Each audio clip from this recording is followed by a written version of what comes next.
Hey guys, how's it going? It's Jesse, the Couch Movie Critic, and once again I am back in the kitchen, and today we're doing a review on the Gosund Smart Wall Light Switch. Recently did an unboxing, want to do a review on it for you guys so you know what's going on.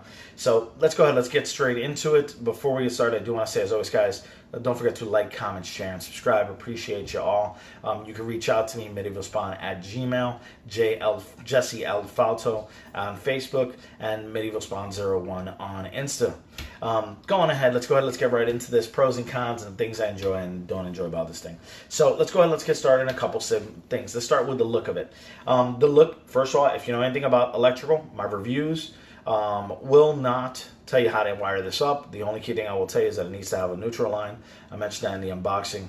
But I will tell you that it is very simple to install. Visually, it looks like a Decora switch, which is a square rocker switches that they use. Most commonly in the US, I see them. It is a touch switch, though. You can actually press the button on or off and actually control it that way. Or you can use it through the Smart Life app and skill sets in the Google Assistant, as well as the Amazon Alexa as well, which I'll go into that a little deeper in about a minute or two. So visually, it's got a very nice finish. It's very clean, comfortable. It has an LED indicator light. Now, the LED indicator light is a little weird in my opinion, but I think this is one of those things that to each his own and how your mind works. So let me explain what I mean by that. So with these switches, when the device is on, the light is red. And when the device is off, the light is green. Now, the way my brain works is green should be on when it's lit. That means it's powered up, it's going. And red should be on when it's off because, hey, it's red, it's dead. And that's just the way my brain works. But funny enough, my wife goes to me, it doesn't make sense to her. To her, the way it lights up with those LED indicators is actually the smart way that she sees it. She says, I see that when it's off, it's green. It means it's ready to go. You hit it on, boom, it's going. It is now red, which means it's hot and there's power flowing. I said, you know what? To each his own. It makes kind of sense when she explained it that way, but it does do that for you. Now, as far as wall plates are concerned, wall plates, you can use a standard Decora wall plate. If you have a 2-gang or 3-gang setup where you got more than one switch, you can put in one of those as well. It does, by default, on top of coming with all the stuff that came inside of the boxing, which you see in the unboxing, it also came with a wall plate. Now, the thing I don't like about this wall plate, and it shows it here actually, bring the box back up, it actually shows the manufacturer's name right on the front of the wall plate. Now, this switch is a little thicker. Even the frame is a little thicker, so once you got it screwed into place and everything, it does leave a little gap between the regular wall plate and the wall itself, unless you've got a recessed box. Now, with a standard box, that's not always going to fly, but they did think of that. So this plate actually has hooks that snap on and actually seal the gap. I didn't like it. It's not about the whole corporate show thing. I don't care about wearing stuff with logos, owning stuff with logos. I just prefer for my household switches and stuff like that for there not to be a logo of a manufacturer stamped right across a white plate. It's just me. I mean, even my car, I pulled all the Kia Optima, and I pulled all of the logos and replaced them with the black K5 logos, and even the markings on the bumper, all I have is the K5 logo. My Disney annual pass holder sticker's bigger than the actual K5 logo. So again, it's to each of you your own. If you don't want to have the manufacturer information there, I would definitely recommend going out and getting yourself a standard Decora wall plate. Because of the fact that it is so large, I'd recommend getting thermoplastic. This is a standard traditional wall plate. If I flex this too hard, it will snap. I know that as a matter of fact because I've been doing this for a long time. With the thermoplastic ones, they're a little bit more, but they are flexible and easier to get on. Now, let's talk a little bit about the apps and how that works. So, as mentioned in the review, it works with the Smart Life app, which in turn works with your Google Assistant and works with your Amazon Alexa. So, let me tell you a little bit about the Smart Life app. One of the things you're going to need to do, you will need to download the app to a device. You will need to go ahead and set up an account. Part of the reason for the account is that it logs you in so that nobody else can access your devices. And separately, that's part of how the skills work with Amazon Alexa. And I'm going to guess the Google Assistant, I don't use it, so I don't know about that one, but for the Amazon Alexa, when you enable the Smart Life skill, it in turn needs to register into your Smart Life account to gain access to your devices. So you will need to set that up. Now, through the actual Smart Life app, it is very, very cool when you set it up.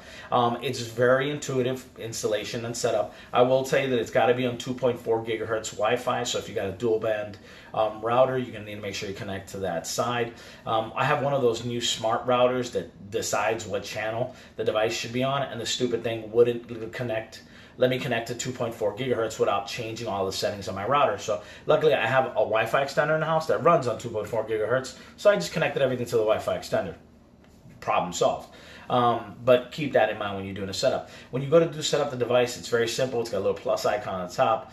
Set up device. It actually walks you through kind of like setting up a Ring device, the prompts on how to get the lights blinking on the different devices. Now keep in mind that I have switches and I have plugs, so each one has its own way of going. With the switch, once you power it up, you actually have to hold the button for 5 seconds to get it to start blinking, and then once it goes into that, you tell the app that it's blinking. Boom, within like 10 to 30 seconds it links. Now what is very, very cool about it, as soon as it links, it lets you decide where it is. It lets you tell it if it's in the living room, the dining room, things like that, and it also lets you do custom, and then it lets you edit the names of devices. Once that's done, after you've done the first switch, you can then go ahead and swivel over to Alexa, enable the Smart Life skill, and then you can go ahead and immediately start detecting your devices. And when I say immediately, I mean after I did the first one, I did one of the plugs. As soon as the plug went live and connected to the Wi-Fi through the Smart Life app, my Alexa told me it had already seen a new device. Now, one of the key things that you got to keep in mind with the Smart Life app is you need to keep it on one of your devices. It doesn't matter if it's on your smartphone or your tablet.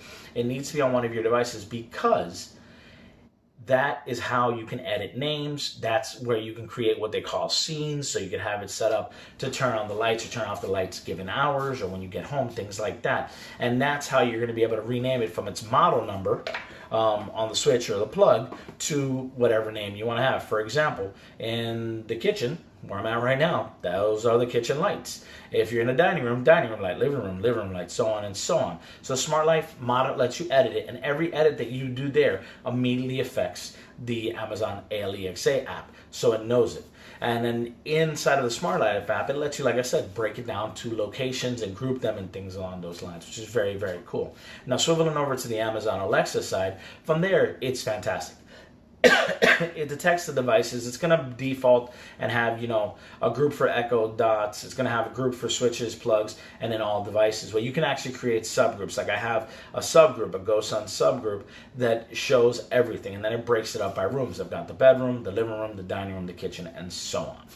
So it's definitely, as far as the apps are concerned, amazing user functionality. So one of the things that some people have complained about is, oh my God, my power goes out. What do I do? Does it have to be reconnected? You don't. Every time that we've lost power, or any time that I've had to shut down a circuit because I was working on installing another device, it actually keeps the memory. As soon as you turn it on, within a few seconds it reconnects to the Wi-Fi and it is back in function, no reprogramming needed, which is a major pro to these switches. So let's talk a little bit about one of the functionality. Functionality, like I said, I talked about what the Smart Life apps lets you do. Let's talk about how it works when it comes to Alexa. Now, Google Assistant, again, I'm sorry guys, I don't have any of those products. I can't help you there, but I can tell you how it works with Alexa. Turn off the kitchen lights. Takes a second, and the reason it takes a second is that she's got to think about it, connect, and then turn back on. Now, turning it off, as you see, the lights in my kitchen are out. I'm in the dark. Thank God it's daytime. I got some sunlight coming in. Probably not a lot, but it is that simple. And the flip side, you got to tell her, Alexa, turn on the kitchen lights. Boom. Right back on. It's very quick, very responsive. Comes in very, very handy when you're walking room to room, when you come home and you have your arms full of stuff. Like at night when I get up, if I got to go get something from the room or I got to put my phone to charge, as I'm walking towards my bedroom, I'm telling her to go ahead and turn on my bedroom light. That way, once I get in, so as soon as I open the door, the light's already on and it's waiting for me. So it is very, very user-friendly. Now, there's not a ton of features. This particular model doesn't have dimming or anything like that built into it. For $19.99, I wasn't expecting it to have it, and I gotta be honest with you, I use LED light bulbs. They're non-dimmable, so I don't really care. But for what I wanted to do, to have the ability to say, Alexa, turn off the kitchen lights, and it turn off the kitchen lights, it does the job. Alexa, turn on the kitchen lights. Okay. There we go. Now it does its job almost as quickly as it does for the plugs. Keep in mind I'm using a Wi-Fi extender, which connects to my Wi-Fi plus mobile device, so there might be a slightly longer delay than normal for some. Some of the devices seem to respond faster than others, but at the end of the day, it does the job. It is a smart light switch.